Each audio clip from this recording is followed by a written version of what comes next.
என்னை என்று உனக்கு வேற தேவர்கள் உண்டாயிருக்க வேண்டாம். மேலே வானத்திலும் கீழே பூமியிலும் பூமியின் கீழ் தண்ணீரிலும் உண்டாயிருக்கிறவர்களுக்கு ஒப்பான ஒரு சொரூபத்தை ஆகிலும் யாதொரு விக்கிரகத்தை ஆகிலும் நீ உனக்கு உண்டாக்க வேண்டாம். நீ அவைகளை நமஸ்கரிக்கவும் சேவிக்கவும் வேண்டாம். தேவனாகிய கர்த்தராய் இருக்கிற நான் எரிச்சல் உள்ள தேவனாயிருந்து என்னை பகைக்கிறவர்களை குறித்து பிதாக்களுடைய அக்கிரமத்தை பிள்ளைகளிடத்தில் 3ஆம் 4ஆம் தலைமுறை மட்டும் விசாரிக்கிறவராய் இருக்கிறேன் என்று. அல்லேலூயா. சத்தமா சொல்லுவோம் அல்லேலூயா. பிதாக்களுடைய அக்கிரமத்தை பிள்ளைகளிடத்தில் 3ஆம் 4ஆம் தலைமுறை மட்டும் விசாரிக்கிற எரிச்சல் உள்ள தேவனாக இருக்கிறேன் என்று இவ்விடத்திலே கர்த்தர் கொடுத்த வார்த்தைகள். இது 3வது சாபம், தலைமுறைக்கு கொடுக்கப்பட்ட சாபம். என்ன சாபம் என்றால், என்ன என்று உனக்கு வேறு தேவர்கள் உண்டாயிருக்க வேண்டாம். மேலே வானத்திலும் கீழே பூமியிலும் பூமியின் கீழ் தண்ணிலும் யாதொரு விக்கிரகத்தை ஆகிலும் சொரூபத்தை ஆகிலும் எதையுமே நீ உண்டாக்கி சேவிக்க கூடாது. நான் ஒருவரே கர்த்தர். நீ என்னை மட்டுமே ஆராதிக்க வேண்டும். அதை மீறி உன் விருப்பம் போல நீ மனம் போன போக்கிலே சொரூபங்களை விக்கிரகங்களை சேவித்து நமஸ்கரித்து கொண்டு ஆராதித்து கொண்டு அலைவாயே ஆனால் அது உன்னுடைய வாழ்க்கையிலே மட்டுமல்ல, நீ செய்கிற இந்த தீமையினால் உன் பிள்ளைகளையும் உன் சன்னதிகளையும் உன் தலைமுறைகளையும் அந்த சாபம் பின்தொடர்ந்து அதனால் பலவிதமான வேதனைகளை நீ அனுபவிக்க வேண்டியது இருக்கும். ஆகையினால் நான் எரிச்சலுள்ள தேவன் என்பதனையும் நீ மறவாதபடிக்கு இப்பேற்பட்ட விக்கிரக ஆராதனைக்கு விலகி ஓடு என்று கர்த்தர் நம்மை எச்சரிக்கிறார். அல்லேலூயா. விக்கிரக ஆராதனை ஒரு மனிதனுடைய வாழ்க்கையில சாபத்தை கொண்டு வரும் என்று வேதம் தெளிவாக சொல்லுகிறது. அன்பு ஜனமே, ஒன்று மட்டும் சொல்லுங்க, நான் வேறு எந்த மதத்தையுமோ எதையுமே குறிப்பிட்டு நான் சொல்ல வரவில்லை. கிறிஸ்தவர்களுக்காக நான் பேசிக் கொண்டிருக்கிறேன். இந்நாட்களிலே ஒன்று கேட்கிறேன், இயேசு கிறிஸ்து வைத்து யாராவது மந்திரவாதம் செய்ய முடியுமா? யாராவது செய்கிறாங்களா? இல்லை. அதை உணர்ந்து கொள்ள யாருமே இல்லை. ஆண்டவராகிய இயேசு கிறிஸ்துவினுடைய வல்லமை சாபத்தை நீக்கக்கூடியது, வியாதியை விலக்கக்கூடியது, ரட்சிப்பை உருவாக்கக்கூடியது, அவர்களுக்கு மறுவாழ்வை கொடுக்கக்கூடியது, நித்திய வழிகளுக்கு நேராக நடத்தக்கூடியது.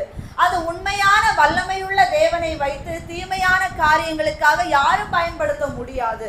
ஆனால் உண்மை வழியை அறிந்த உண்மை கிறிஸ்தவர்களாக இருக்க வேண்டிய நம்முடைய வாழ்க்கையில இன்னைக்கு பலதரப்பட்ட வழிகளுக்கு நேராக அலைந்து திரிகின்ற பொழுது அது எப்பேற்பட்ட தீமைகளை பிறப்பிக்கும் என்று அதற்கான காரியத்தை இந்த வேதத்துல எக்கச்சக்கமான வார்த்தைகளை கர்த்தர் எழுதி வைத்திருக்கிறார். சரி, பழைய ஏற்பாட்டுல தான் விக்கிரக ஆராதனையினால இப்பேற்பட்ட தீமைகள் வரும் என்று கர்த்தர் சொல்லி இருக்கிறார் நினைத்தால், புதிய ஏற்பாட்டுல நீங்க எடுத்து வாசித்தால் எத்தனையோ வசனங்கள் நான் வாசித்து கொண்டே போகலாம்.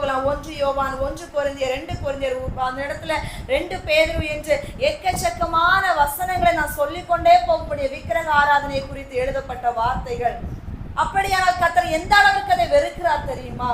கர்த்தர் இருக்க வேண்டிய இடத்துல வேறு ஒன்றை தூக்கி வைக்கிற பொழுது அது அவருக்கு சந்தோஷமா இருக்குமா? அவருக்கு அது கோபத்தை பிறப்பிக்கும். ஆதி நாட்கள்ல மோசே தேவனுடைய கட்டளையை பெற்றுக்கொள்வதற்கென்று அவர் சீனாய் மலையிலே அவர் ஏறி போனார். அந்த நேரத்தில் கீழே இருந்த மக்கள் அந்நாட்களை கன்றுக்குட்டியை செய்ய வைத்து ஆரோன் மூலமாக கன்றுக்குட்டியை உருவாக்க வைத்து சேவிக்கிறாங்க. அந்த சத்தத்தை சிறைச்சலை கேட்டு அவ்விடத்துல மோசே கீழே இறங்கி வருகிறார். அதற்கு முன்னர் கர்த்தர் சொல்லிவிட்டார், வணங்கா கழுத்துள்ள ஜனம் விக்கிரகத்தை சேவித்துக் கொண்டிருக்காங்க, இறங்கி போ என்று சொல்லி அவ்விடத்துல மோசே வந்த பொழுது இவங்க விக்கிரகத்தை கூட ஆடி பாடி நடனமாடி சந்தோஷமா கழித்து கொண்டிருக்காங்க. அந்த கோபத்துல மோசே கையில் இருந்த கற்பலையை கூட உடைச்சு போடுறாரு. உடைச்சு போட்டுட்டு வந்து தேவனுடைய வார்த்தைகளை சொல்லி அவங்களை எச்சரிப்போடு கூட நடத்தினாங்க. மட்டுமல்ல, கிட்டத்தட்ட 3000 பேர் அந்த இடத்துல மறித்து போனாங்க தெரியுமா? தேவனுடைய கோபத்தினால. மோசே பரிந்து பேசுறாரு, நீங்க தானே அப்ப மீட்டு கொண்டு வந்தீங்க, நீங்களே அழிக்கலாமா? அவர் சொல்றாரு, அவனவன் கிரியைகளுக்கு ஏற்ற பலன் நான் கொடுக்காம போக மாட்டேன், அவங்க அவனுடைய பாவங்களை நான் அவங்க கையில விசாரித்தே தீருவேன் என்று கர்த்தர் சொல்லி இருக்கின்றார். ஆகினால் நம்ம எளிமையா நம்ம நினைச்சிரும். இன்னைக்கு அநேக கிறிஸ்தவர்கள் விக்கிரக ஆராதனை செய்கிறாங்க இல்லையா? அது அதற்காக டிபேட் வைக்கிறாங்க. இதெல்லாம் தப்பா சரியாண்டு போதிக்கிறதுக்கும் கேட்கறதுக்கும் 1000 பேர் இருக்காங்க. நான் சொல்லுகிறேன், வேதத்தின்படி 100க்கு 100 விக்கிரக செய்கிறது தவறுதான். விக்கிரக ஆராதனை செய்கிறவங்களே பாடுறாங்க, ஆவியான தேவனுக்கு ரூபம் ஒன்றும் இல்லையே, ரூபம் இல்லையா ஆதலா சொரூபம் ஒன்றுமில்லையே. வாஞ்சையுள்ள ஆத்துமாவின் இருதயம் தன்னிலே, வாஞ்சையுள்ள ஆத்துமாவின் இருதயம் தன்னிலே, வார்த்தையாலே பேசுகின்ற ஆண்டவர் இவர். யார் சொன்ன வார்த்தைங்க இது? ஆவியான தேவனுக்கு ரூபம் ஒன்றுமில்லைன்னு எல்லாருக்குமே தெரியும். ஆனா அப்ப எந்த ரூபத்தை நம்ம இன்னைக்கு வணங்கிட்டு இருக்கிறோம் கேட்டா, இதுக்கு ஒரு எக்ஸாம்பிளுக்காக நாங்க வைத்திருக்கிறோம். வீட்டுல போனா ஒரு ஏசு என்று சொல்லிட்டு ஒரு ஃப்ரேமை ஒட்டி வச்சுட்டு அதுல போட்டோவுக்கு வந்து என்னது மாலையும் போட்டு வச்சு அதுக்கு கீழே கொஞ்சம் லைட்டிங்ஸ் எல்லாம் சீரியல் லைட்டும் போட்டு யாருக்குங்க அப்படி வைப்பாங்க? யாருக்குங்க வைப்பாங்க சொல்லுங்க? பொதுவா மரித்து போனவங்களுக்கு வைப்பாங்க தானே.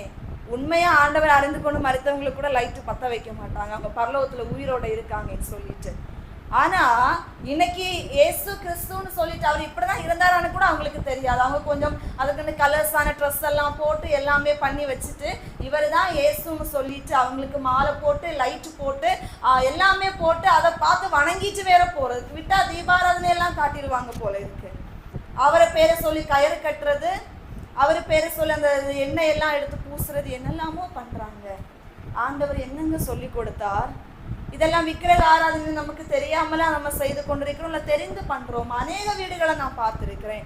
போகிற பொழுது வாசல் படியில இருக்கும், இல்லைன்னா ஹால்ல இருக்கும், இல்லைன்னா பெட்ரூம்ல இருக்கும், இல்லைன்னா ஷோகேஸ்குள்ள இருக்கும், எங்கேயாவது ஒரு உருவத்தை கொண்டு வச்சிருக்கிறது. அதை பார்த்துட்டு இதுதான் ஏசப்பா, இதுதான் ஏசப்பா. அவர் அந்த அந்த கையில இருக்கிற அந்த குட்டி ஒரு ஃப்ரேம் இல்ல அந்த ஒரு சின்ன ஒரு சொருவமாக நம்மளுக்காக மறித்து பாடுகளை ஏற்றுக்கொண்டது அறியாமை இருளுக்குள்ள மக்கள் இருக்கிறாங்க. அங்கங்கே புண்ணிய ஸ்தலங்கள்ல போய் அங்க போயும் அந்த சொரூபத்தை பார்த்து வணங்கி விட்டு இப்படிதான் இருந்து சொல்றாங்களே. ஆண்டவர் எங்கேயாவது சொல்லியிருக்க நீ எந்த ஒரு விக்கிரகத்தை வணங்க கூடாது, நமஸ்கரிக்க கூடாது, சேவிக்க கூடாது. அவர் அவ்வளவு தெளிவாக சொல்லி இருக்க நம்ம போய் நின்னுட்டு அதை பார்த்து ஒரே வணக்கம் தான். வேதத்துல கூட வாசிக்கிற பொழுது யாத்திராகமம் 32ஆம் அதிகாரம் 34வது வசனத்துல இருந்த அந்த கஞ்சுக்குட்டியினுடைய அந்த காரியங்களை நம்ம பார்க்க முடியும். இன்னும் எரேமியா 16ஆம் அதிகாரம் 20வது வசனம் சொல்லுகிறது, மனுஷன் தனக்கு தேவர்களை உண்டு பண்ணலாமோ, அவைகள் தேவர்கள் அல்லவே. அல்லேலூயா. நான் ரொம்ப ஆழமா இந்த வசனத்தை சொல்ல முடியாது. மனுஷர்கள் தனக்கென்று தேவர்களை உண்டு பண்ண முடியுமோ என்று இந்த இடத்துல கர்த்தருடைய வார்த்தை கேட்கிறது உங்களுக்கே புரியும் என்று நான் நினைக்கிறேன். மனுஷனை யாரு படைத்தது? ஏசப்பா. அப்போ கர்த்தர் நம்மை உருவாக்கினார். அப்போ உருவாக்கின நம்ம வந்து தேவனை உருவாக்க முடியுமா? முடியாது இல்லையா? ஞானம் இருந்தால் சிந்தித்துக் கொள்ள முடியும். அல்லேலூயா. ஆகையினால் தான் கர்த்தர் நமக்கு தெளிவாக கற்றுக் கொடுக்கிறார், கையினால் உருவாக்கப்பட்ட எதுவுமே கடவுள் அல்ல. நம்மை உருவாக்கின கரம் யாரு? தேவனுடைய கரம். அதை உணர்ந்து கொண்டு சிருஷ்டியை வணங்காமல் சிருஷ்டிகரை வணங்குகிற பிள்ளைகளாக இருக்க வேண்டும். இந்த உலகத்திலே படைக்கப்பட்ட சிருஷ்டிப்புகள்லாம் நம்முடைய பயன்பாட்டிற்கு என்று உருவாக்கப்பட்டவைகளை தவிர அவைகளை நமஸ்கரிக்கவோ சேவிக்கவோ ஆராதிக்கவோ புகழவோ எதுக்குமே அல்ல. இன்னைக்கு மரித்து போன மனிதனை கொண்டு தெய்வம் என்று அதற்கு என்று கூட இன்னைக்கு அவங்களை இவங்க எங்களுடைய கடவுள் என்று சொல்லி ஆராதித்து கொண்டிருக்காங்க. மனிதர்களை சொல்லுகின்றேன், வேற எதையும் நான் சொல்ல வரல. மனிதர்களை தெய்வமாக வணங்குறாங்க. அன்பு ஜனமே, விக்கிரக ஆராதனை நம்முடைய சன்னதி தோறும் அது சாபத்தை கொண்டு வரும். பிதாக்களுடைய அக்கிரமங்கள், பிதாக்கள் செய்கிற பாவங்கள், பெற்றோர்கள் செய்கிற பாவங்கள் பிள்ளைகளுடைய வாழ்க்கையில பாவத்தை சாபத்தை கொண்டு வரும். ஆகையினால் நம்ம என்ன பண்ணோம்? நம்முடைய சன்னதிக்கு சாபத்தை உருவாக்குகின்ற பெற்றோராக அல்ல, பிள்ளைகளுக்கு ஆசீர்வாதத்தை உருவாக்குகிற பெற்றோராக இருக்க வேண்டும். அல்லேலூயா. தாவீது அடுத்தவருடைய மனைவியை தன் மனைவியாக எடுத்துக்கொள்வார் இல்லையா? அந்த மனைவியினுடைய உண்மையான கணவன் என்ன பண்ணுவாரு? பத்சேபாளுடைய கணவனாகிய உரியாவை கொன்று விடுவார். அப்போ இது ஒரு சாபமா அவருடைய வாழ்க்கையில வந்துச்சு. நாத்தான் தீர்க்கதரிசி வந்து சொல்லும் பொழுது சொல்லுவார், நீ இதை மறைமுகமாக செய்தாய், உனக்கு அடுத்தவனுக்கு உன்னுடைய மரமனையாட்டிகளை நான் கொடுத்து பட்ட பகலிலே அவர்களோடு கூட அவங்கள் பாவம் செய்கிற அளவுக்கு நான் இதனை வெளிப்படுத்துவேன் என்று அந்நாட்களிலே ஒரு சாபமான வார்த்தைகளை தீர்க்கதரிசி மூலமாக கர்த்தர் கொடுப்பார். அது நடந்துச்சான்னு கேட்டா நடந்துச்சு. 2 சாமுவேல் 12ஆம் அதிகாரத்துல எச்சரிப்பு கொடுத்த இந்த வார்த்தை 2 சாமுவேல் 16ஆம் அதிகாரத்துல அப்சலோம் ஆகிய தாவீதின் மகன் அந்த பாவத்தை செய்தார். தாவீதினுடைய மறுமனையாட்டிகளை பட்ட பகலிலே பாவத்துக்குட்படுத்தி முந்தின அந்த சம்பவங்கள் அவரிடத்துல எழுதப்பட்டிருக்கிறது. நம்ம செய்கிற பாவங்கள், சாபங்கள் நம்முடைய சந்ததியினுடைய வாழ்க்கையில பின்தொடர்ந்து வருகிறது. காரணம் என்ன? காரணம் என்ன? கர்த்தருடைய கோபம். அது கர்த்தரால் வரக்கூடிய வார்த்தைகள். ஆகையினால் எளிமையாக நம்ம இன்னைக்கு எல்லாவற்றையும் நம்ம எடுத்து விட்டு போகலாம். ஏசப்பா நமக்காக எல்லாவற்றையும் சுமந்து தீர்த்து விட்டார். நம்ம அதனால ஃப்ரீயா விருப்பப்படி வாழணும்னு நினைச்சீங்கன்னா கடைசி நாட்கள்ல கைவிடப்படுவீங்க. நியாய தீர்ப்பு நாட்கள்ல கைவிடப்படுவீங்க. அதனால் இன்றைக்கு உணர்ந்து கொள்ள வேண்டும், நம்ம வாழ்க்கையில விக்கிரக ஆராதனை இருக்கவே கூடாது. விக்கிரக ஆராதனை என்று சொல்வது ஒரு சொரூபத்தை மட்டும் வணங்குவது அல்ல. இன்னும் வேதத்துல எழுதப்பட்டிருக்கிறது. கொலோசையர் 3ஆம் அதிகாரம் 5வது வசனம் சொல்லுகிறது, விக்கிரக ஆராதனையாகிய பொருளாசைக்காரன். பொருளாசை, பொருட்கள் மீது ஆசை இருக்கிறது கூட அது ஒரு விக்கிரக ஆராதனை என்று வேதம் தெளிவாக சொல்லுகிறது. அல்லேலூயா. அதாவது ஒருத்தங்களுக்கு சிலவங்களுக்கு ஒரு பொருள் மீது ரொம்ப ஆசை இருக்கும், வேற ஒண்ணு வேண்டாம். நகையை பார்த்தா யாராவது ஓடி ஒளிவாங்களா? இன்னும் வேணும், இன்னும் வேணும், இன்னும் வாங்கணும், இன்னும் வாங்கணும்னு நகைக்கு மேல ஒரு மோகம் இருந்துச்சுன்னா அது ஒரு விதமான பொருள் ஆசை. சிலவங்களுக்கு துணி எவ்வளவு இருந்தாலுமே அதை பார்த்தா இன்னும் வாங்கணும், இன்னும் வாங்கணும், அதை பார்த்துட்டே இருப்பாங்க. அது ஒரு விதமான பொருள் ஆசை. அதாவது திருப்தி அடைந்தவன் தேன் கூட்டையும் மிதிப்பான். அப்போ அவனுக்கு ஒண்ணுக்கு மேல அதுக்கு இருக்கிற அந்த ஆசை திருப்தி வந்துருச்சுன்னா, இப்ப பசி இருந்தா நம்ம சாப்பிட்டுட்டே இருப்போம். பசி தீர்ந்தா அப்புறம் உங்க முன்னாடி கொண்டு அமிர்தத்தை வச்சாலும் உங்களால சாப்பிட முடியுமா? திகட்டிரும், இனி முடியாது. ஆனா நமக்கு இன்னைக்கு திருப்தி இல்லாம இருக்கிறதுனால இன்னும் வேணும், இன்னும் வேணும், இன்னும் வேணும். அதை பார்த்து இங்க இருக்கும், நமக்கு மூடுற அளவுக்கு திங்ஸ் இருக்கும். ஆனாலும் அதை பார்த்ததுமே அதையும் ஒண்ணு வாங்கணும். ஆன்லைன் ஷாப்பிங் காண்றதை எல்லாம் ஆர்டர் போட்டு எல்லாம் வாங்குறது. ஆனா அதுக்கு பணம் யாரு கொடுப்பா? மரத்துல இருந்து பறிக்கிறதா? வருமானங்களை எல்லாம் வீணா செலவழிக்கிறது. அம்மா அப்பாவோட கஷ்டத்தை உணர்ந்து கொள்ளாமல், கணவனுடைய கஷ்டத்தை உணர்ந்து கொள்ளாமல் இருப்பது, நம்மளுடைய ஆசீர்வாதம் கர்த்தர் கொடுக்கிறதை எப்படி பயன்படுத்தணும்னு உணர்ந்து கொள்ளாமல் வாழுகிற வாழ்க்கை, இதெல்லாமே நமக்கு இழப்பை கொண்டு வந்துட்டே இருக்கும். ஆனா கடைசியில சொல்றது யாரு? கர்த்தரை நம்ம குறை சொல்லிட்டே இருப்போம். என் வாழ்க்கையில ஆசீர்வாதம் இல்லை, என் வாழ்க்கையில நன்மை இல்லை. நீங்க எங்க இருக்கீங்க? எந்த விக்கிரகத்துக்குள்ள அடிமைப்பட்டு கிடக்குறீங்க?